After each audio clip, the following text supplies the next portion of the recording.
कोई मानसिक दास्ता और गुलामी न हो, कोई बंधे हुए रास्ते, बंधे हुए विचार और चित्त के ऊपर किसी भांति के चौकटे और जकड़न न हो। ये पहली शर्त मैंने कही सत्य को जिसे खोजना हो उसके लिए।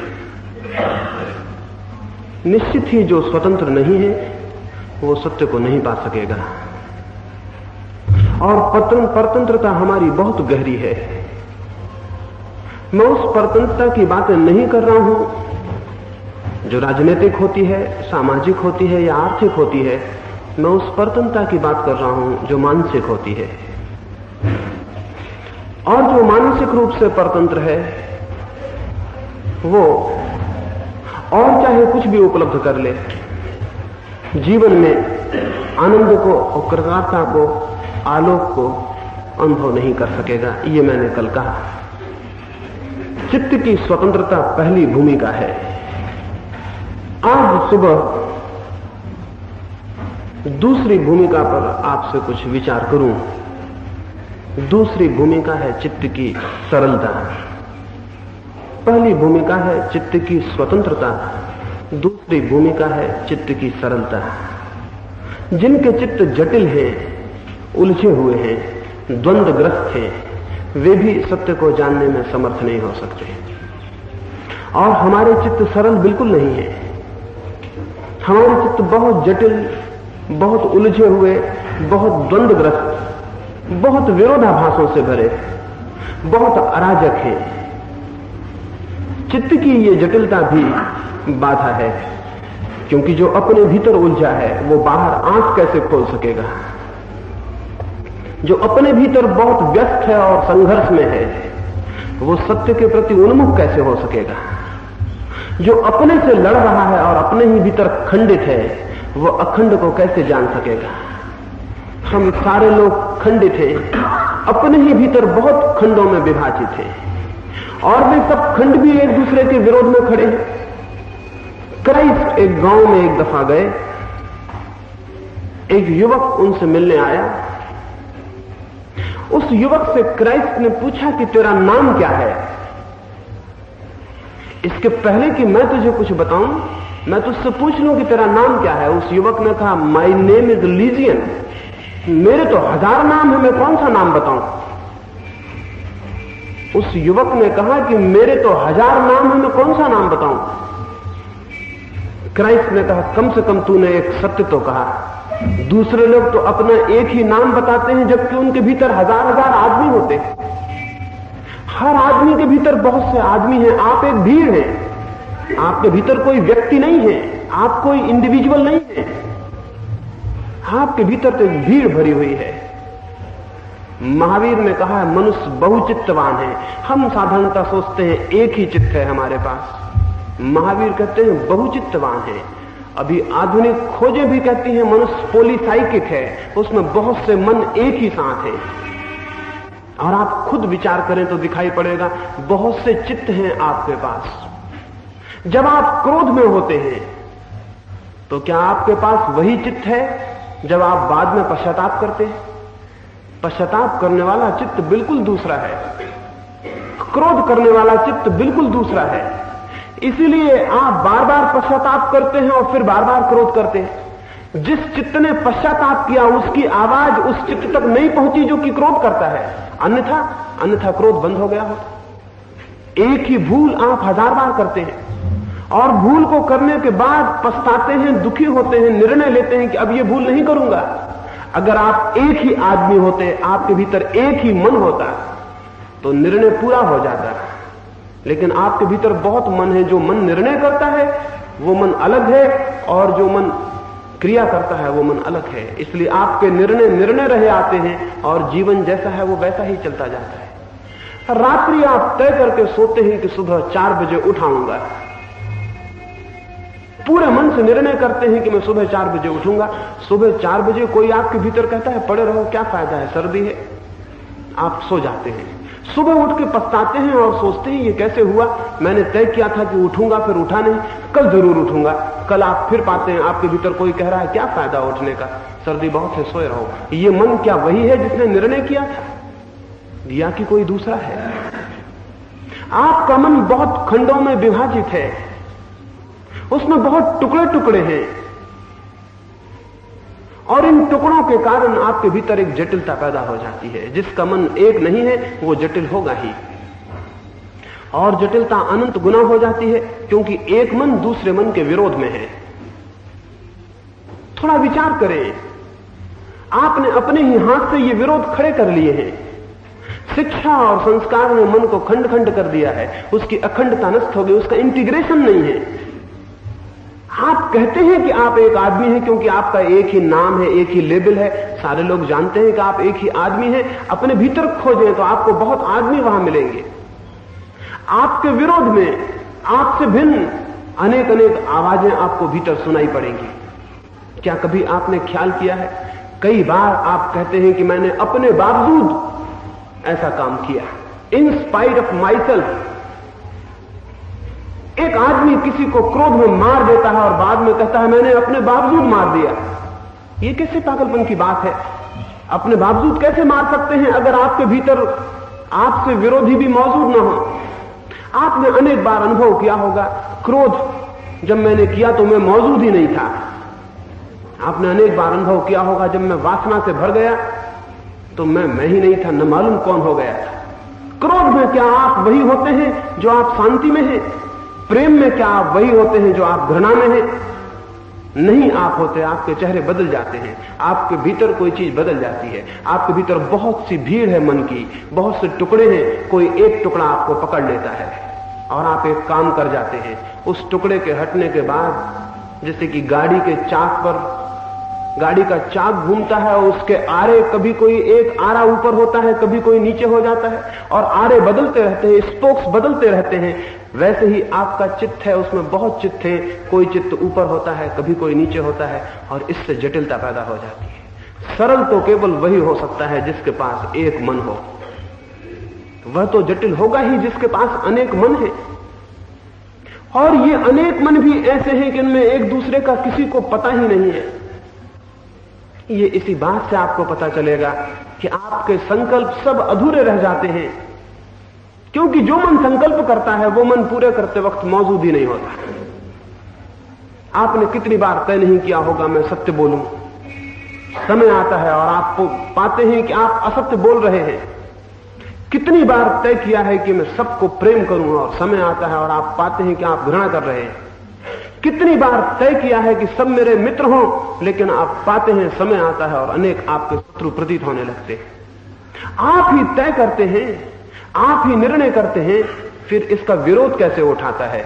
जो विरोध उठाता है वह आपके भीतर मौजूद है। जिनको आप श्रद्धा करते हैं उनके ही प्रति मन में अपमान का भाव भी लिए होते हैं। जिनको आप प्रेम करते हैं उन्हीं को आप घृणा भी करते रहते हैं। जिनको आप सम्मान देते हैं उनका ही अपमान करने की इच्छा भी मन में बनी रहती है। एक ही साथ आपके भीतर विरोध चलता रहता है। इसलिए आप प्रेमियों को निरंतर लड़ते देखेंगे। उन्हीं को प्रेम करते हैं, उन्हीं से लड़ते हैं, उन्हीं को घृणा भी करते हैं। मित्रों को भी आप देखेंगे, श्रद्धालुओं को भी आप देखेंगे। हमारा एक चित्त का हिस्सा जो करता है उसके ही विरोध में हमारे चित्त के दूसरे हिस्से खड़े रहते हैं। इसलिए प्रेम जरा सी देर में घृणा में बदल जाता है। मैं अभी वहां दिल्ली था, किसी ने मुझसे कहा कि जिसको हम प्रेम करते हैं उसको तो हम प्रेम ही करते हैं, यह आप कैसे कहते हैं? मैंने उनसे कहा कि समझ लें कि आप अपनी पत्नी को प्रेम करते हैं, और कल आपको पता चल जाए कि आपकी पत्नी किसी और को प्रेम करती है, फिर क्या होगा? उसी क्षण आपका प्रेम घृणा में बदल जाएगा। और प्रेम क्या कभी घृणा में बदल सकता है? यह तो असंभव है। असल में घृणा भीतर छिपी बैठी थी, ऊपर प्रेम था, पीछे घृणा थी। अगर प्रेम का अवसर निकल गया, प्रेम हट जाएगा, घृणा ऊपर आ जाएगी। एक फकीर हुई है, राबिया नाम की एक स्त्री हुई, एक अद्भुत फकीर औरत हुई। उसने कुरान में पढ़ा कि एक वचन आता है, शैतान को घृणा करो। उसने उस वचन को काट दिया। फिर हसन नाम का एक दूसरा फकीर यात्रा पर निकला था, वो उसके झोपड़े में मेहमान हुआ। सुबह सुबह उसने कहा कि मैं जरा कुरान पढ़ना चाहूंगा। कुरान पढ़ने दी गई, उसने उसमें देखा कि उसमें तो एक लकीर कटी हुई है। तो धर्म ग्रंथ में संशोधन, पवित्र वचनों में संशोधन। उसने कहा ये किस पागल ने कुरान में संशोधन कर दिया? उस राबिया ने कहा मुझे ही करना पड़ा। क्यों, ये कैसे किया? और ये ग्रंथ तो अपवित्र हो गया। राबिया ने कहा कि मैं तो बड़ी मुश्किल में पड़ गई हूं। इसमें लिखा है शैतान को घृणा करो। मैं अपने भीतर सब तरफ से खोजती हूं, वहां कोई घृणा नहीं है। तो अगर शैतान मेरे सामने आएगा तो मैं घृणा कैसे कर सकूंगी? आखिर घृणा करने के लिए घृणा होनी चाहिए, मौजूद होनी चाहिए, नहीं तो आएगी कहां से? जिस कुएं में पानी नहीं है उसमें आप बाल्टियां डालेंगे तो पानी आएगा कहां से? पानी होगा तो आएगा। तो राबिया ने कहा मेरे भीतर घृणा नहीं है, सिर्फ प्रेम है। परमात्मा हो या शैतान हो, अगर दोनों भी मेरे सामने आके खड़े हो जाएं तो मैं मजबूर हूं, मैं प्रेम ही कर सकूंगी, दोनों को बराबर ही प्रेम कर सकूंगी। मेरे भीतर घृणा नहीं है। मैंने बहुत खोजा, वहां कोई घृणा नहीं मिलती। लेकिन आप अपने प्रेम के भीतर खोजें तो आपको घृणा मिल जाएगी। वो प्रेम के पीछे ही खड़ी है, वो प्रेम की छाया की भांति ही खड़ी है। जिससे आपकी मित्रता है उसी के लिए आपके मन में शत्रुता का भाव भी खड़ा हुआ है। जिसको आप सम्मान दे रहे हैं उसका ही अपमान करने का मन भी आपके पीछे ही खड़ा हुआ है। जिसकी आप प्रशंसा कर रहे हैं उसकी निंदा करने की वृत्ति भी आपके पीछे ही खड़ी हुई है। ये दोनों विरोधी वृत्तियां हमेशा साथ हो तो चित्त सरल कैसे होगा? और जो चित्त सरल नहीं है वो कैसे सत्य को जान सकेगा? सरलता तो अनिवार्य है, सरलता तो परमात्मा को पाने की अनिवार्य शर्त है। ये जो हमारा चित्त जटिल है इसे समझ लेना जरूरी है। चित्त की जटिलता को, उसके खंड खंड होने को, उसके टुकड़े टुकड़े में बटे होने को और हमारे व्यक्तित्व के अनेक अनेक विरोधी अंशों को समझ लेना जरूरी है। जो व्यक्ति अपने भीतर अखंड नहीं हो सकता वो समझ ले उसकी कोई प्रार्थना, उसका कोई ध्यान, उसका कोई योग, उसकी कोई पूजा सार्थक नहीं है, सब व्यर्थ है। वो किसी मंदिर में जाए और किसी मस्जिद में जाए और किसी भगवान को प्रणाम करे, उसका कोई अर्थ नहीं है। अखंड हुए बिना कोई अर्थ नहीं है। जब आप एक मंदिर की मूर्ति के सामने सिर झुका रहे हैं तब भी आपके भीतर अश्रद्धा मौजूद है, श्रद्धा के साथ ही आदर के साथ ही अनादर मौजूद है, विश्वास के साथ ही संदेह मौजूद है। मैं अपने गांव जाता हूं, मेरे एक वृद्ध शिक्षक हैं, उनके यहां मैं हमेशा जाता था। पीछे एक बार 7-8 दिन गांव पर रुका तो उनके घर रोज गया, सुबह सुबह उनके घर जाता। दूसरे दिन उन्होंने खबर भेजी कि मैं उनके घर ना आऊं। मैंने उनके लड़के को पूछा कि उन्होंने ऐसी खबर क्यों भेजी है, तो उसने कहा उन्होंने एक चिट्ठी भी दी है। उस चिट्ठी पे लिखा था कि मेरे घर आते हो तो मुझे बहुत खुशी होती है, मेरे आनंद का ठिकाना नहीं होता, लेकिन मैं चाहता हूं मेरे घर मत आओ, क्योंकि कल मैं पूजा करने बैठा और तुम्हारी बातों का ये परिणाम हुआ कि मैं जब पूजा करने बैठा तो मुझे ये शक होने लगा कि पता नहीं ये सब मूर्खता तो नहीं है, ये जो मैं कर रहा हूं, ये सब आरती उतारना, सब ये बालपन तो नहीं है, और जो पत्थर की मूर्ति सामने रखी है सच में वो पत्थर ही तो नहीं है, और मैं 30-40 वर्षों से पूजा कर रहा हूं, मेरे मन में संदेह आ गया, मैं डर गया, इसलिए मैं प्रार्थना करता हूं मेरे घर दोबारा मत आना। मैंने उनको पत्र लिखा कि मैं अब आऊं या ना आऊं, जो होना था वो हो गया। और मैं आपसे ये भी प्रार्थना करता हूं कि संदेह मैंने पैदा नहीं किया है, वो निरंतर 40 वर्ष आपने पूजा की है, लेकिन पूजा के पीछे वो संदेह खड़ा ही रहा है। श्रद्धा करने से कहीं संदेह नष्ट हुआ है? श्रद्धा ऊपर से थोप लेंगे, संदेह भीतर खड़ा रहेगा। प्रेम करने से कहीं घृणा नष्ट हुई है? प्रेम ऊपर से दिखाएंगे, भीतर घृणा मौजूद रहेगी। आदर देने से कहीं अनादर का भाव नष्ट हुआ है? आदर ऊपर से थोप लेंगे, भीतर अनादर बना रहेगा और आप जटिल होते चले जाएंगे। इसलिए मैं उस श्रद्धा को कहता हूं कि छोड़ दें जिसके पीछे संदेह मौजूद है। जिस दिन संदेह विलीन हो जाता है उस दिन जो शेष रह जाती है उसका नाम श्रद्धा है। इसलिए मैं उस प्रेम को व्यर्थ कहता हूं जिसके भीतर घृणा छिपी है। जिस दिन घृणा विसर्जित हो जाती है तब जो शेष रह जाता है वो प्रेम है। इसलिए उस मित्रता का कोई अर्थ नहीं है जिसके भीतर शत्रु होने की संभावना है। जिस दिन शत्रुता का भाव गिर जाता है उस दिन जो शेष रह जाता है वो मैत्री की भावना है। इसलिए उस सुख का कोई मूल्य नहीं है जिसके पीछे दुख बैठा हुआ है। जिस दिन दुख विलीन हो जाता है तब जो शेष रह जाता है वही आनंद है। लेकिन हम तो निरंतर विरोध से भरे हैं। जो विरोध से भरा है उसका चित्त जटिल होगा, कॉम्प्लेक्स होगा। जो विरोध से भरा है उसका चित्त निरंतर कॉन्फ्लिक्ट में और द्वंद्व में होगा। और बड़े समझ लेने की बात है, जो चित्त निरंतर द्वंद्व करता है उस चित्त की ज्ञान की क्षमता क्षीण होती जाती है। क्योंकि जो निरंतर द्वंद्व में लगा है उसकी संचेतना, उसकी कॉन्शियसनेस, उसका बोध निरंतर धीमा और फीका होता जाता है। जो निरंतर लड़ाई में लड़ा है वो दिन रात लड़ते लड़ते धीरे धीरे बोथला हो जाता है, उसकी संवेदनशीलता, उसकी सेंसिटिविटी कम हो जाती है। जो निरंतर द्वंद्व में है वो धीरे धीरे मंद बुद्धि होता चला जाता है, उसका विवेक विकसित तो नहीं होता, क्षीण होता चला जाता है। यही वजह है कि बच्चे से बूढ़े का मस्तिष्क वस्तुतः तो ज्यादा तीव्र और विकसित होना चाहिए, लेकिन हम देखते हैं वो क्रमशः क्षीण होता जाता है। शरीर वृद्ध हो सकता है, मन के वृद्ध होने का कोई कारण नहीं है अगर मन द्वंद्व में ना हो, मन अगर कॉन्फ्लिक्ट में ना हो, मन अगर जटिल ना हो, खंड खंड बटा हुआ ना हो, खुद के भीतर ही विरोध से ना भरा हो, तो मन के बूढ़े होने का कोई कारण नहीं है। मन बूढ़ा हो जाता है निरंतर द्वंद्व के कारण, निरंतर लड़ते रहने के कारण, निरंतर विरोध से भरे रहने के कारण। अपने ही भीतर जो निरंतर विरोध से भरा है, स्वाभाविक है कि वो धीरे धीरे उसकी क्षमता, उसकी संवेदनशीलता कम होती जाए, क्षीण होती जाए। हम निरंतर मन में भी वृद्ध होते जाते हैं, जबकि मन के वृद्ध होने का कोई भी कारण नहीं है। और ये जो हमारा द्वंद्व है, ये जो संघर्ष है, ये जो मन का खंड खंड होना है, ये हमारे ही कारण है। हम ही इसे खंड खंड में बांट देते हैं। अपने ही अज्ञान में हम अपने को ही तोड़ लेते हैं। कैसे हम तोड़ लेते हैं उसको थोड़ा समझें तो ये भी समझ में आ जाएगा कि सरलता क्या है, मन की सरलता कैसे पैदा होगी।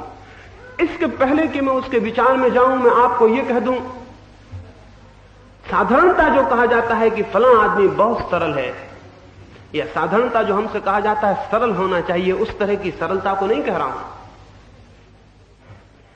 साधारणता हमसे कहा जाता है हमें सरल होना चाहिए, लेकिन इस सरलता को नहीं कह रहा हूं, क्योंकि इस तरह की जो सरलता है उसके पीछे जटिलता मौजूद रहती है।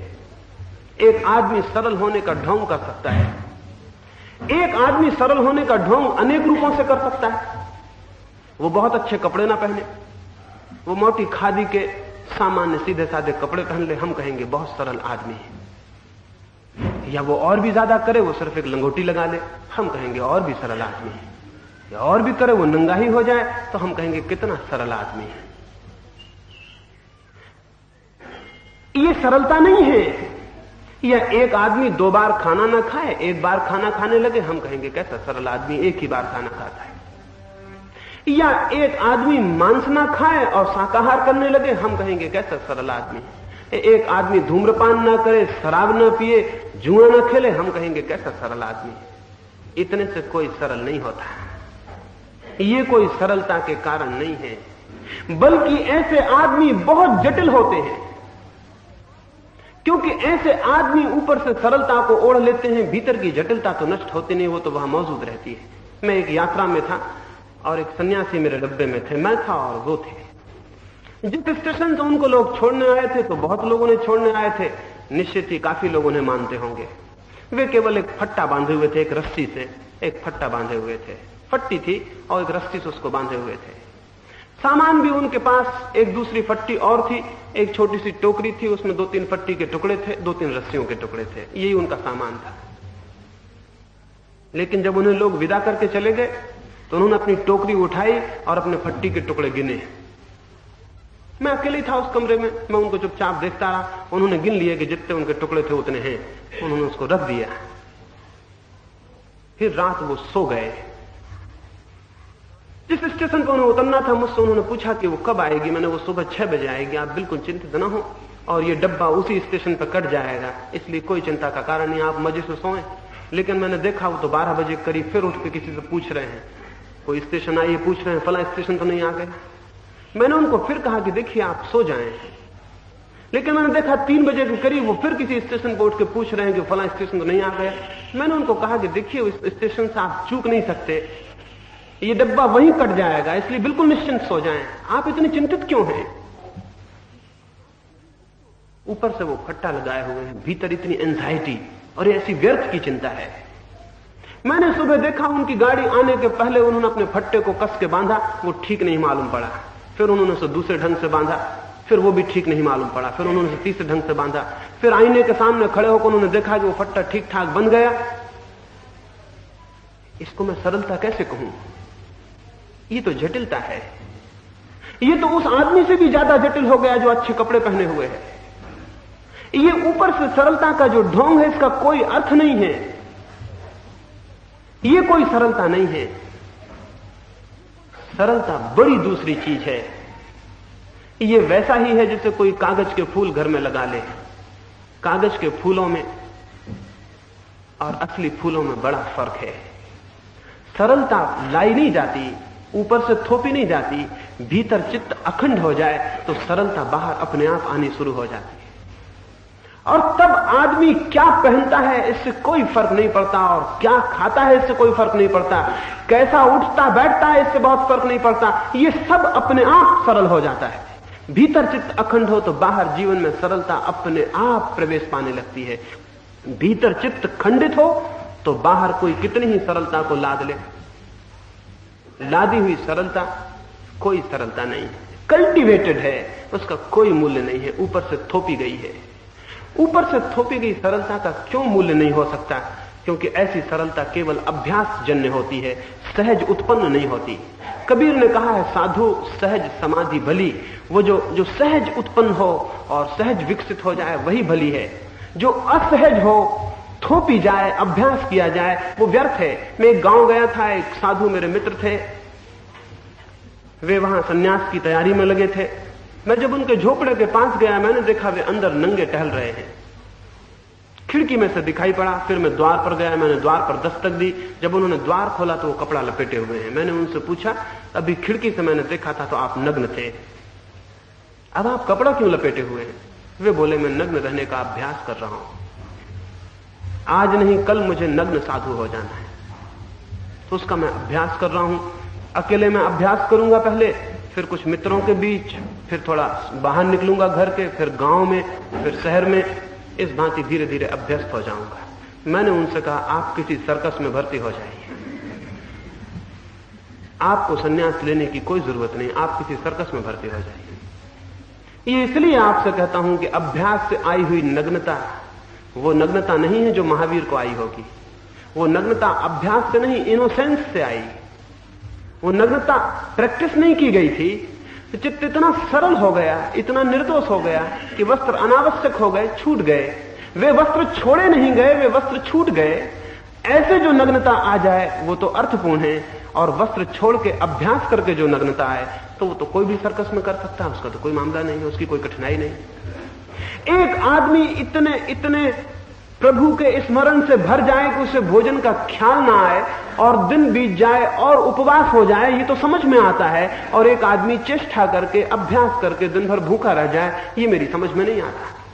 उपवास का अर्थ ही है परमात्मा के निकट होना, उसके पास रहना, उसके पास।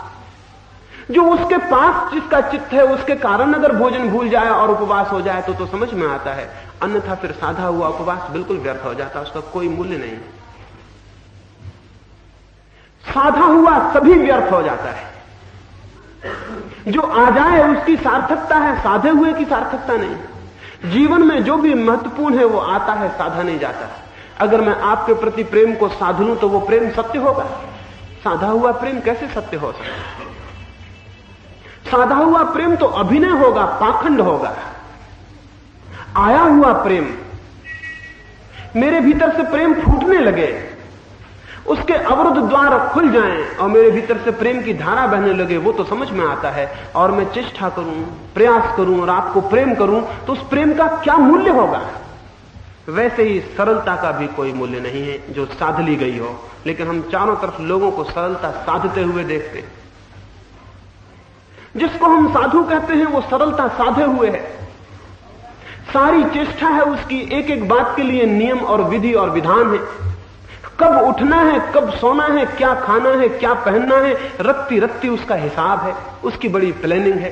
बेहतर था वो कहीं इंजीनियर होता, बेहतर था कि वो कहीं किसी व्यवस्था में व्यवस्थापक होता, कहीं मैनेजर होता, बेहतर था वो कहीं मशीनें चलाता, उसका मस्तिष्क मशीनों को चलाने में बड़ा योग्य सिद्ध होता। लेकिन वो साधु है। साधु का जीवन स्पॉन्टेनियस होता है। साधु का जीवन साधा हुआ नहीं, सहज होता है। उसके भीतर से जो फलित हो रहा है वो सहज फलित हो रहा है। जापान में एक बादशाह हुआ और उसने लोगों को पूछा कि मैं किसी साधु के दर्शन करना चाहता हूं। उसके वजीरों ने कहा, साधु के दर्शन? गांव-गांव, सड़क-सड़क साधु ही साधु हैं, कहीं भी जाएं और दर्शन कर लें। जापान में वैसे ही बहुत भिक्षु हैं, बौद्ध मुल्कों में बहुत भिक्षुओं की संख्या है। कंबोडिया में कोई 2-3 करोड़ की तो आबादी है और कोई 20 लाख भिक्षु हैं। वैसे ही जापान में है, बहुत भिक्षु हैं, वैसे ही लंका में है। तो बादशाह से उसके वजीरों ने कहा, भिक्षु है, साधु की क्या कमी है, अभी चाहे जितने भीड़ लगा दे। उसने कहा, नहीं, लेकिन मैं साधु के दर्शन करना चाहता हूं। उन्होंने कहा कि लेकिन साधु के दर्शन का क्या अर्थ है, सड़क पर आ जाएं, साधु ही साधु हैं। उसने कहा, अगर यही साधु होते तो मैं तुमसे साधु के दर्शन के लिए नहीं कहता।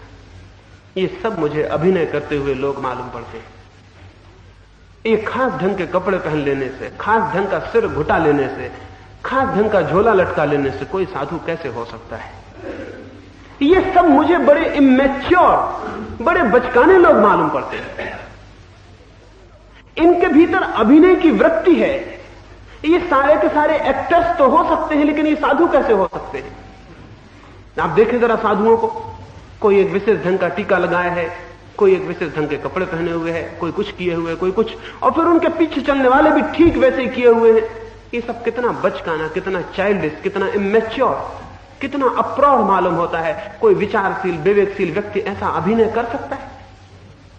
गांधी के पास एक सन्यासी ने आके कहा कि मैं कुछ सेवा करना चाहता हूं। गांधी ने उसे नीचे से ऊपर तक देखा और कहा, इसके पहले कि तुम सेवा करो, ये गैरिक वस्त्र छोड़ दो।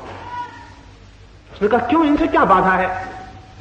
उन्होंने कहा कि ये वस्त्र तुम पहने हो, ये इसी बात के सबूत हैं कि तुम लोगों से चाहते हो कि वे तुम्हें सन्यासी समझे, अन्यथा और कोई कारण नहीं इन वस्त्रों का। तुम सन्यासी हो तो किसी भी वस्त्र में हो सकते हो, लेकिन लोग तुम्हें किसी भी वस्त्र में सन्यासी नहीं समझेंगे, इसी वस्त्र में समझेंगे।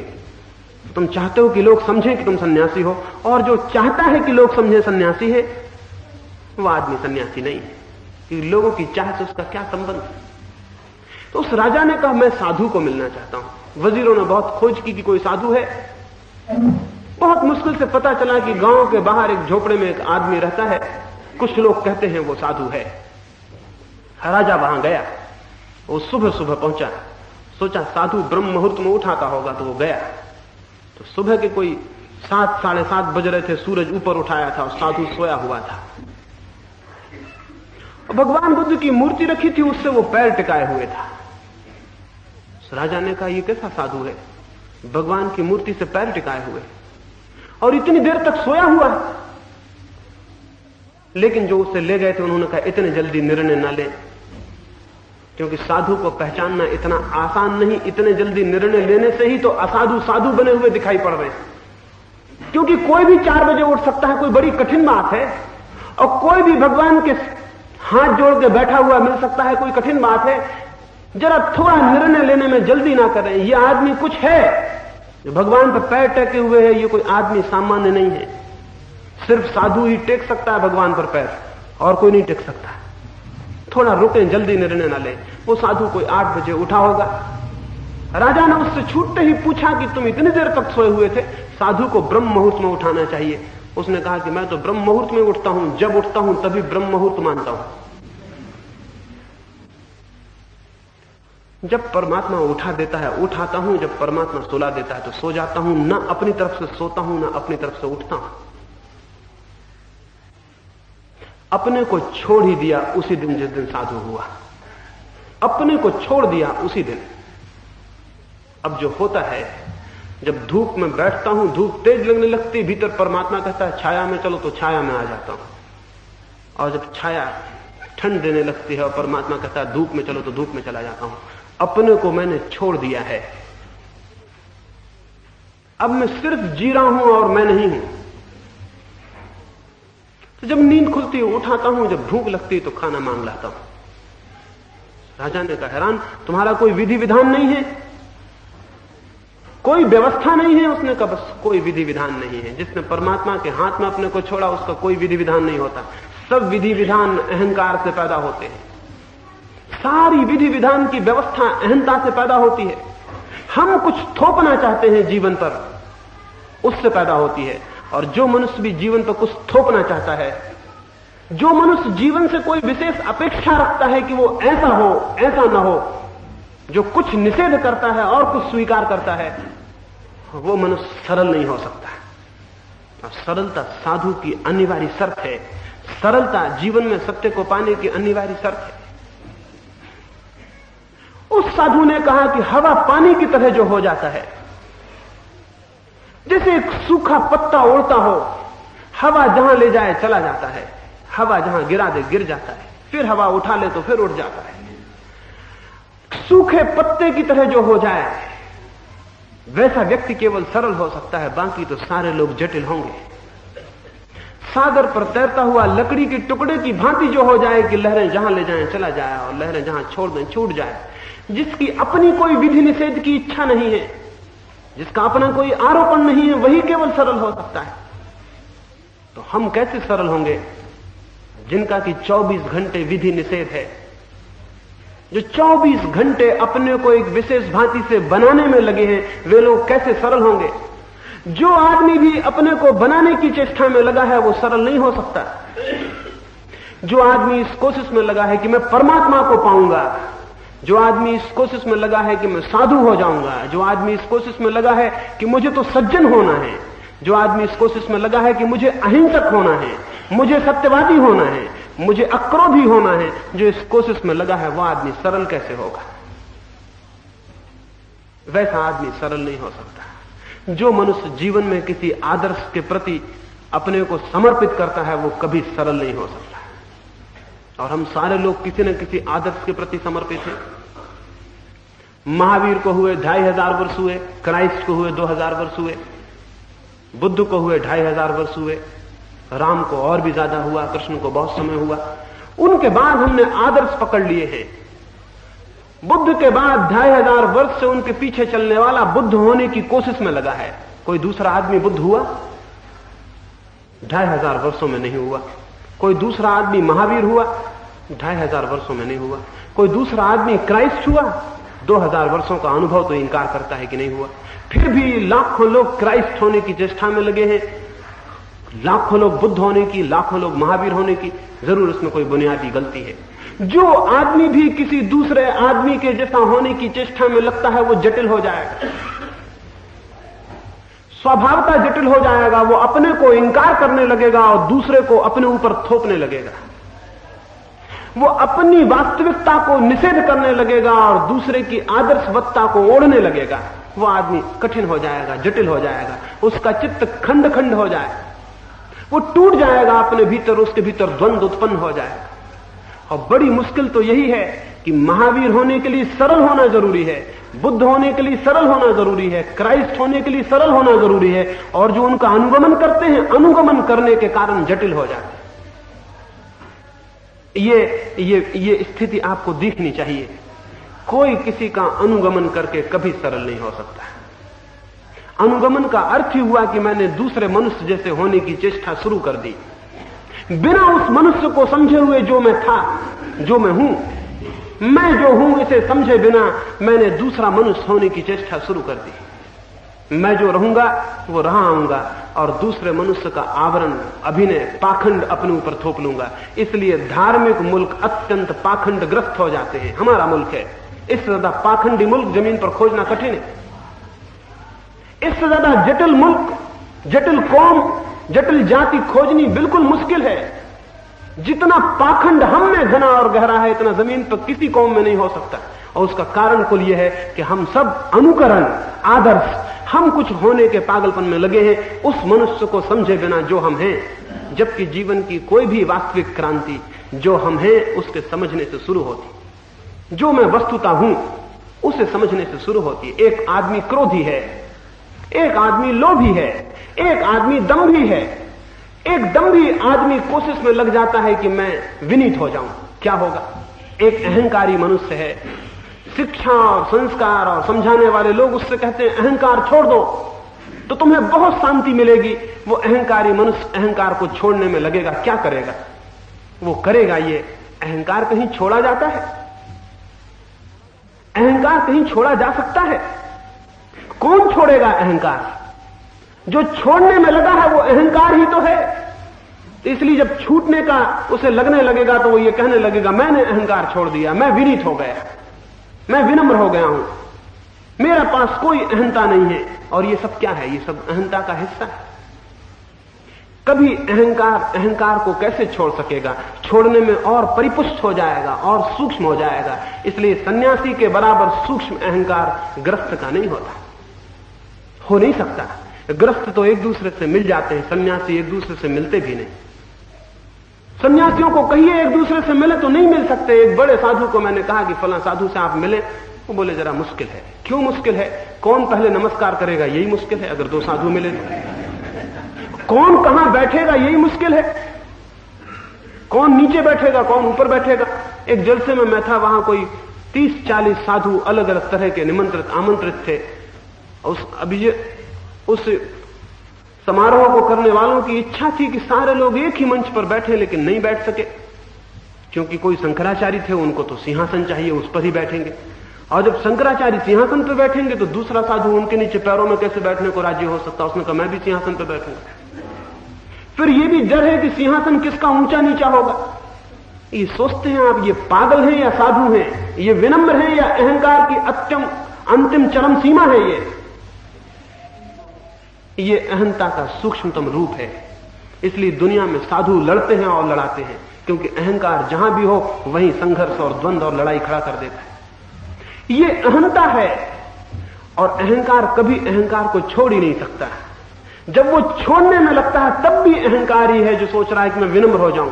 वो क्या करेगा? वो विनम्र होने का ढोंग कर लेगा। जब आप मिलेंगे तो वो सिर झुका के नीचे होकर कहेगा मैं तो कुछ भी नहीं हूं। और जब वो ये कह रहा है मैं कुछ भी नहीं हूं, तब वो भीतर जानेगा कि मैं कुछ हूं। जब वो कह रहा है मैं कुछ नहीं हूं, ये केवल वही आदमी कहता है कि मैं कुछ नहीं हूं जो जानता है कि मैं कुछ हूं, अन्यथा नहीं कहता। लोभी कैसे लोभ को छोड़ेगा? वो लोभ को भी छोड़ेगा तो लोभ के कारण ही छोड़ेगा। मैं एक जगह था और एक साधु समझाते थे लोगों को, लोभ छोड़ दो तो तुम शांत हो जाओगे, लोभ छोड़ दो तो पुण्य होगा, लोभ छोड़ दो तो मोक्ष मिलेगा। मैंने उन साधु को कहा कि अगर इनमें से कोई बहुत लोभी होगा तो ही आपकी बात को मान पाएगा, क्योंकि जिससे मोक्ष पाने का लोभ होगा वो सोचेगा लोभ छोड़ दें, शांत होने का जिससे लोभ होगा वो सोचेगा लोभ छोड़ दें। ये सब लोभ के ही हिस्से होंगे, ये ग्रीड के ही एक्सटेंशन से, ये उसके ही विस्तार है। लोभी कभी लोभ कैसे छोड़ सकता है? असल में कोई बुराई कभी नहीं छोड़ी जाती। वैसे ही जैसे अंधकार हो तो अंधकार को हटाया नहीं जा सकता। इस भवन में अंधकार भरा हो, हम उसे धक्के देकर नहीं हटा सकते हैं। अगर कोई अंधकार को धकाने में लगेगा तो हम क्या कहेंगे? उसको कहेंगे विक्षिप्त हो गया, इसका मस्तिष्क ठीक नहीं है। अंधकार कहीं हटाया जाता है? हां, प्रकाश जलाया जाता है। प्रकाश जल जाए तो अंधकार अपने आप विलीन हो जाता है, वो नहीं पाया जाता। वैसे ही अहंकार नहीं छूटता। सरलता उत्पन्न होती है तो अहंकार नहीं पाया जाता है। लोभ नहीं छूटता। शांति उत्पन्न होती है तो लोभ नहीं पाया जाता है। जीवन में बुराई नहीं छोड़ी जाती। जो सद है उसका जन्म, उसे जगाया जाता है। जो आलोक है उसे जगाया जाता है। अंधकार अपने से छूट जाता है। लेकिन हम अंधकार को छोड़ने में लगेंगे तो जटिल हो जाएंगे। हम सारे लोग अंधकार को छोड़ने में लगे हैं। मुझे लोग मिलते हैं जो कहते हैं हमें अपनी हिंसा छोड़नी है। मैं उनसे कहता हूं हिंसा कैसे छोड़ी जा सकती है? हां, प्रेम जगाया जा सकता है, हिंसा नहीं छोड़ी जा सकती। लोग कहते हैं हमें असत्य छोड़ना है, सत्य जगाया जा सकता है, असत्य नहीं छोड़ा जा सकता है। और जब हम ये छोड़ने की भाषा में पड़ जाते हैं तभी जटिलता शुरू हो जाती है, द्वंद्व शुरू हो जाता है, कॉन्फ्लिक्ट शुरू हो जाती है। और हमारे चित्त इसीलिए बहुत ज्यादा द्वंद्व से भरे हैं। हम कुछ छोड़ना चाहते हैं, जबकि छोड़ना जीवन का नियम नहीं है, पाना जीवन का नियम है। कुछ पा लिया जाए तो निम्न छूट जाता है, श्रेष्ठ पा लिया जाए निम्न विलीन हो जाता है, श्रेष्ठ आ जाए तो निम्न जगह खाली कर देता है उसके लिए, प्रकाश आ जाए तो अंधकार स्थान छोड़ देता है। लेकिन अंधकार अपने आप स्थान नहीं छोड़ सकता। प्रकाश का आगमन प्राथमिक है, अंधकार का जाना द्वितीय है। सत्य का आना प्राथमिक है, असत का जाना द्वितीय है। श्रेष्ठ का आना प्राथमिक है, अश्रेष्ठ का जाना द्वितीय है। और वो जो आगमन है, वो जो वास्तविक सरलता का आगमन है, जिससे जटिलता जाएगी, वो आरोपित नहीं होती है, उसे भीतर से जगाना होता है। भीतर से जगाने का नियम क्या होगा? नियम होगा कि सबसे पहले हम सब भांति के आदर्शों से अपने को मुक्त कर लें। आदर्श जटिल कर रहे हैं। आप सबसे पहले अपने को जानने में लगे, बजाय इसके कि आप अपने को बनाने में लग जाएं। हम पूछते हैं हमें कैसा होना चाहिए, मैं आपसे कहता हूं ये व्यर्थ है। आप जानें कि आप कैसे हैं। ये वैज्ञानिक है कि आप जानें कि आप क्या हैं। अगर आप अपनी वास्तविकता को पूरी तरह जान लें तो उस ज्ञान से ही क्रांति शुरू हो जाती है। अगर कोई मनुष्य अपने क्रोध को पूरा जान ले तो क्रोध विलीन होना शुरू हो जाता है।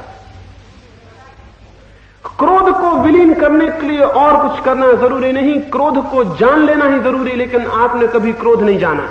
आप कहेंगे हमने बहुत बार क्रोध किया है। मैं आपको कहता हूं मुल्क में मैं घूमा हूं और अभी मैं ऐसे आदमी की तलाश में हूं जिसने क्रोध को जाना हो। आपने क्रोध कभी नहीं जाना। जब आप क्रोध करते हैं तब आप मौजूद ही नहीं होते, आप मूर्छित होते हैं, बेहोश होते हैं। कभी कोई आदमी मौजूद होकर क्रोध कर सकता है? मौजूद होकर क्रोध किए ही नहीं जा सकता। अगर आप मौजूद हो क्रोध असंभव हो जाएगा। अगर आपकी प्रेजेंस पूरी हो उस वक्त, चित्त की क्रोध की वृत्ति के समय अगर आप सजग हो, क्रोध असंभव हो जाएगा। क्रोध नहीं किया जा सकता है। जब भी हम सजग हो तभी जो बुरा है वो असंभव हो जाता है। बुरे के लिए असजग होना, मूर्छित होना जरूरी है। इसलिए जिसे बुरा काम करना है वो अगर नशा कर ले तो बुरा काम और भी आसान हो जाता है, क्योंकि नशे में सजगता और भी क्षीण हो जाती है। सारे धर्मों ने नशे का विरोध किया है केवल एक बात से, अन्यथा नशे में कोई खराबी नहीं है। एक आदमी शराब पी रहा है, इसमें क्या खराबी है? शराब में कोई खराबी नहीं है। खराबी यह है कि शराब की स्थिति में उसकी जो होश की स्थिति है वो विलीन हो जाएगी, वो और भी मूर्छित होगा, और मूर्छा में सब पाप होते हैं। जितने हम मूर्छित हैं उतने पाप हैं। आप जब क्रोध करते हैं तब आप मूर्छित हैं। जब आप काम से पीड़ित होते हैं तब आप मूर्छित हैं। आप होश में नहीं हैं, आप अपने में नहीं हैं। आपको कोई चीज खींच रही है और आपको बिल्कुल होश नहीं है आप कहां जा रहे हैं। क्रोध में आदमी को देखें, वासनाग्रस्त आदमी को देखें, उसकी आंखों को, उसके भाव को देखें, उसके शरीर को देखें, आप पाएंगे वो मूर्छित है, बेहोश है। इसीलिए जब आप क्रोध में होते हैं तो न केवल मन के तल पर आप मूर्छित होते हैं बल्कि शरीर के तल पर भी। वैज्ञानिक कहते हैं शरीर की ग्रंथियां जहर छोड़ देती हैं और उस जहर के प्रभाव में आप करीब करीब शराब की हालत में आ जाते हैं। करीब करीब शराब की हालत में आ जाते हैं। शरीर के और मन के दोनों तल पर आप बेहोश हो जाते हैं। बुद्ध का एक शिष्य था, वो नया नया दीक्षित हुआ था, उसने संन्यास लिया था और बुद्ध को उसने कहा मैं आज कहां भिक्षा मांगने जाऊं? उन्होंने कहा मेरी एक श्राविका है, वहां चले जाना। वो वहां गया। वो जब भोजन करने को बैठा तो बहुत हैरान हुआ। रास्ते में इसी भोजन का उसे ख्याल आया था। ये भोजन उसे प्रिय था और उसने सोचा था कि कौन मुझे देगा आज, कौन मुझे मेरे प्रिय भोजन को देगा। वो कल तक राजकुमार था और जो उसे पसंद था वो खाता था, लेकिन उस श्राविका के घर वही भोजन देख के वो बहुत हैरान हो गया। सोचा संयोग की बात है, वही आज बना होगा। जब वो भोजन कर रहा है उसे अचानक ख्याल आया भोजन के बाद तो मैं विश्राम करता था रोज, लेकिन आज तो मैं भिखारी हूं, भोजन के बाद वापस जाना होगा, 2-3 मील का फासला फिर धूप में तय करना है। उस श्राविका पंखा करती थी। उसने कहा भंते अगर भोजन के बाद 2 क्षण विश्राम कर लेंगे तो मुझ पर बहुत अनुग्रह होगा। वो भिक्षु फिर थोड़ा हैरान हुआ कि क्या मेरी बात किसी भांति पहुंच गई। फिर उसने सोचा संयोग की ही बात होगी कि मैंने भी सोचा और उसने भी उसी वक्त पूछ लिया। चटाई डाल दी गई, वो विश्राम करने लेटा ही था कि उसे ख्याल आया आज न तो अपनी कोई सैया है न अपना कोई साया है, अपने पास कुछ भी नहीं। उस श्राविका जाती थी, लौट कर रुक गई। उसने कहा भंते सैया भी किसी की नहीं है, साया भी किसी का नहीं, चिंता ना करें। अब संयोग मान लेना कठिन था। वो उठ के बैठ गया। उसने कहा मैं बहुत हैरान हूं, क्या मेरे भाव पढ़ लिए जाते हैं? उस श्राविका हंसने लगी। उसने कहा बहुत दिन ध्यान का प्रयोग करने से चित्त शांत हो गया, दूसरे के भाव भी थोड़े बहुत अनुभव में आ जाते हैं। वो एकदम उठ के खड़ा हो गया, वो एकदम घबरा गया और कपने लगा। उस श्राविका ने कहा, आप घबराते क्यों हैं, कपते क्यों हैं, क्या हो गया? विश्राम करिए, अभी तो लेटे भी थे। उसने कहा, मुझे जाने दें, आज्ञा दें। उसने आंखें नीचे झुका ली और वो चोरों की तरह वहां से भागा। श्राविका ने कहा, क्या बात है, क्यों परेशान है? फिर उसने लौट के भी नहीं देखा। उसने बुद्ध को जाके कहा, उस द्वार पर अब कभी न जाऊंगा। बुद्ध ने कहा, क्या हो गया? भोजन ठीक नहीं था, सम्मान नहीं मिला, कोई भूल चूक हुई? उसने कहा, भोजन भी मेरे लिए प्रीतिकर जो है वही था, सम्मान भी बहुत मिला, प्रेम और आदर भी था, लेकिन वहां नहीं जाऊंगा, कृपा करें वहां जाने की आज्ञा ना दें। बुद्ध ने कहा, इतने घबराए क्यों हो, इतने परेशान क्यों हो? उसने कहा, वो श्राविका दूसरे के विचार पढ़ लेती, और जब मैं आज भोजन कर रहा था उस सुंदर युवती को देख के मेरे मन में तो विकार भी उठे थे, वे भी पढ़ लिए गए होंगे। मैं किस मुंह से वहां जाऊं? मैं तो आंखें नीची करके वहां से भागा हूं। वो मुझे भंते कह रही थी, मुझे भिक्षु कह रही थी, मुझे आदर दे रही थी, मेरे प्राण कब गए, मेरे मन में क्या उठा? और उसने पढ़ लिया होगा, फिर भी मुझे भिक्षु और भंते कहकर आदर दे रही थी। उसने कहा, मुझे क्षमा करें, वहां मैं नहीं जाऊंगा। बुद्ध ने कहा, तुम्हें वहां जान के भेजा है, ये तुम्हारी साधना का हिस्सा है, वहीं जाना पड़ेगा, रोज वहीं जाना पड़ेगा। जब तक मैं ना कहूं या जब तक तुम आके मुझसे ना कहो कि अब मैं वहां जा सकता हूं, तब तक वहीं जाना पड़ेगा। जब तक तुम मुझसे आके ये ना कहो कि अब मैं रोज वहां जा सकता हूं, तब तक वहीं जाना पड़ेगा, वो तुम्हारी साधना का हिस्सा है। उसने कहा, लेकिन मैं कैसे जाऊंगा, किस मुंह को लेके जाऊंगा, और कल अगर फिर वही विचार उठे तो मैं क्या करूंगा? बुद्ध ने कहा, तुम एक ही काम करना, एक छोटा सा काम करना, और कुछ मत करना। जो भी विचार उठे उसे देखते हुए जाना, विकार उठे उसे भी देखना। कोई भाव मन में आए, काम आए, क्रोध आए, कुछ भी आए, उसे देखना और कुछ मत करना। तुम सचेत रहना भीतर, जैसे कोई अंधकारपूर्ण ग्रह में एक दिए को जला दे और उस घर की सब चीजें दिखाई पड़ने लगे। ऐसे ही तुम अपने भीतर अपने बोध को जगाए रखना कि तुम्हारे भीतर जो भी चले वो दिखाई पड़े, वो स्पष्ट दिखाई पड़ता रहे। बस तुम ऐसे जाना। वो भिक्षु गया, उसे जाना पड़ा, भय था, पता नहीं क्या होगा, लेकिन वो अभय होकर लौटा। वो नाचता हुआ लौटा। कल डरा हुआ आया था, आज नाचता हुआ आया। कल आंखें नीचे झुकी थी, आज आंखें आकाश को देखती थी। आज उसके पैर जमीन पे नहीं पड़ते थे। जब वो लौटा और बुद्ध के चरणों में गिर पड़ा, उसने कहा कि धन, क्या हुआ ये? जब मैं सजग था तो मैंने पाया वहां तो सन्नाटा है। जब मैं उसकी सीढ़ियां चढ़ा तो मुझे अपनी श्वास भी मालूम पड़ रही थी कि भीतर जा रही, बाहर जा रही। मुझे हृदय की धड़कन भी सुनाई पड़ने लगी थी, इतना सन्नाटा था मेरे भीतर।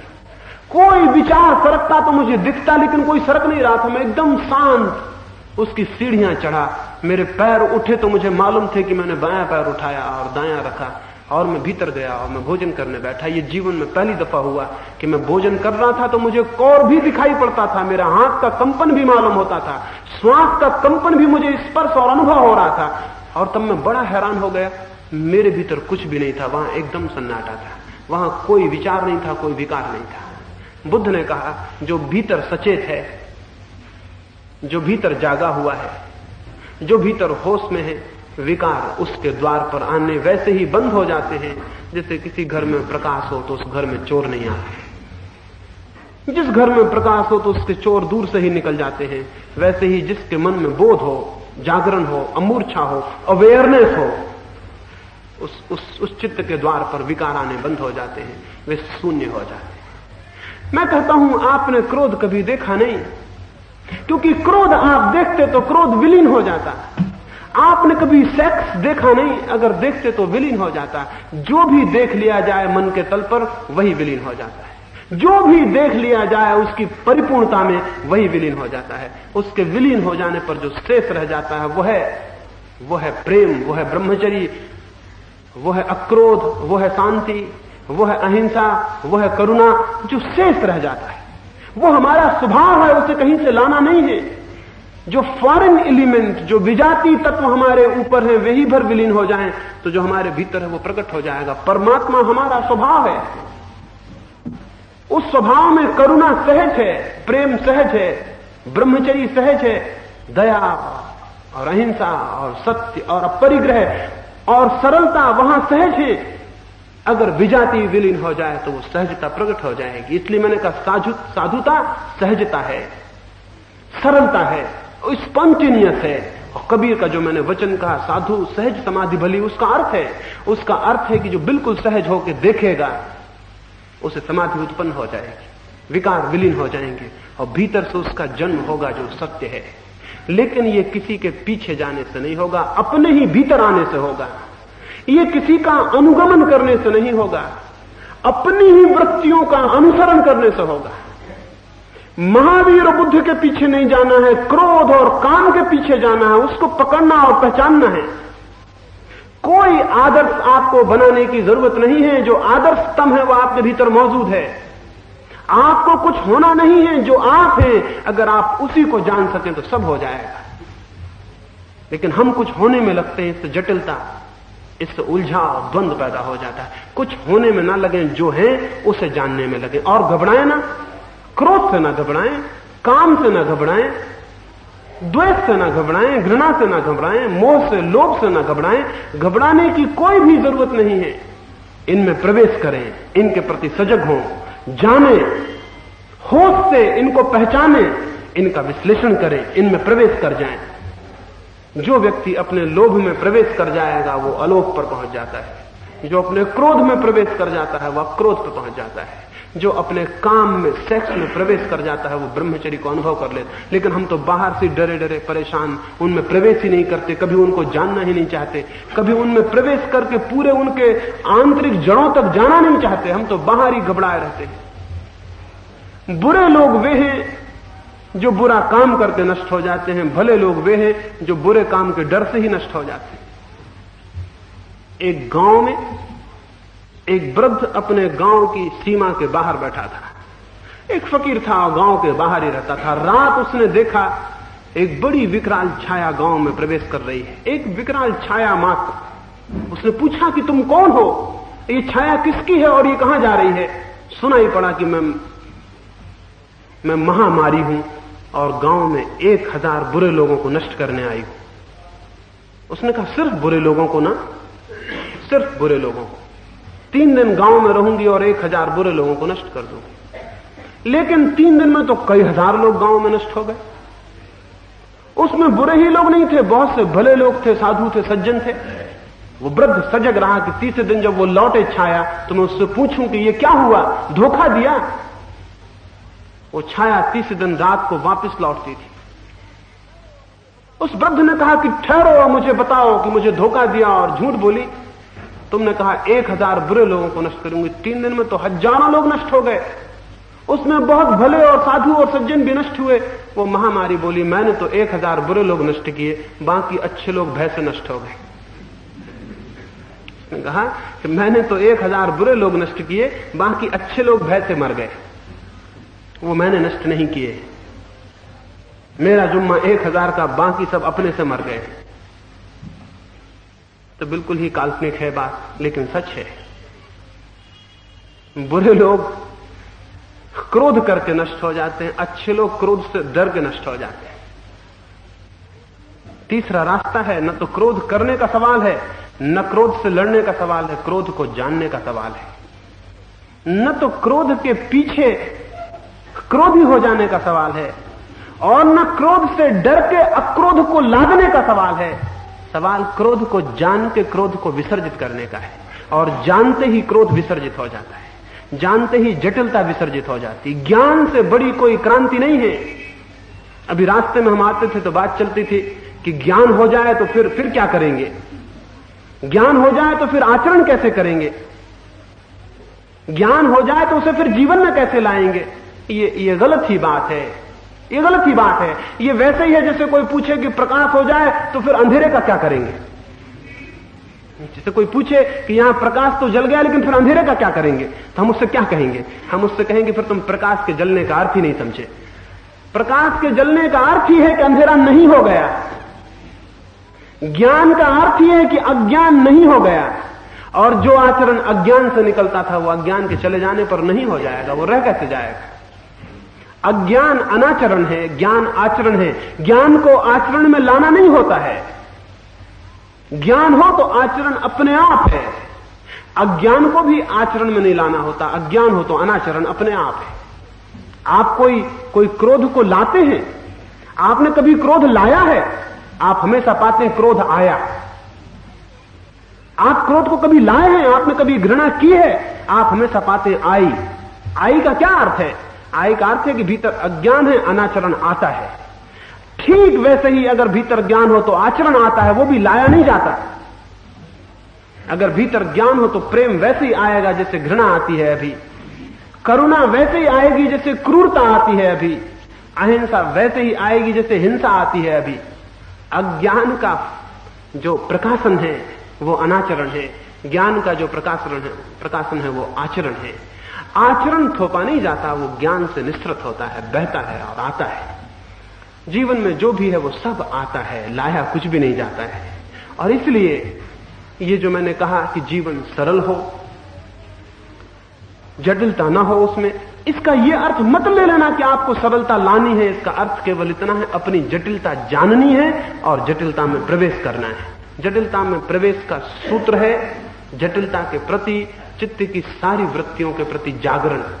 मैंने कल कहा विचार के प्रति साक्षी हो तो स्वतंत्रता आएगी, भाव के प्रति साक्षी हो तो सरलता आती है। विचार के प्रति साक्षी हो तो स्वतंत्रता आती है, भाव के प्रति साक्षी हो तो सरलता आती है। जो विचार को जानने लगता है वो विचार से मुक्त हो जाता है, जो भाव को जानने लगता है वो भाव से मुक्त हो जाता है। ज्ञान विचार का, विचार से मुक्ति है। ज्ञान भाव का, भाव से मुक्ति है। हमारा भाव जटिल हो हम सत्य को नहीं जान सकते, विचार जटिल हो सत्य को नहीं जान सकते। विचार सरल होगा, भाव सरल होगा तो वो तैयारी हो जाएगी हमारे भीतर जो हमें सत्य को जानने के लिए आंख को खोल देती है। इसलिए मैंने दूसरे चरण की बात कही, चित्त की सरलता। कल तीसरे सूत्र की बात करूंगा, चित्त की शून्यता। तीन ही सूत्र हैं, चित्त की स्वतंत्रता, चित्त की सरलता और चित्त की शून्यता। स्वतंत्रता, सरलता और शून्यता को जो साथ लेता है वो समाधि को उपलब्ध हो जाता है। मेरी बातों को प्रेम से सुना, उसके लिए अनुग्रहित हूं। सबके भीतर बैठे परमात्मा को प्रणाम करता हूं, मेरे प्रणाम स्वीकार करें।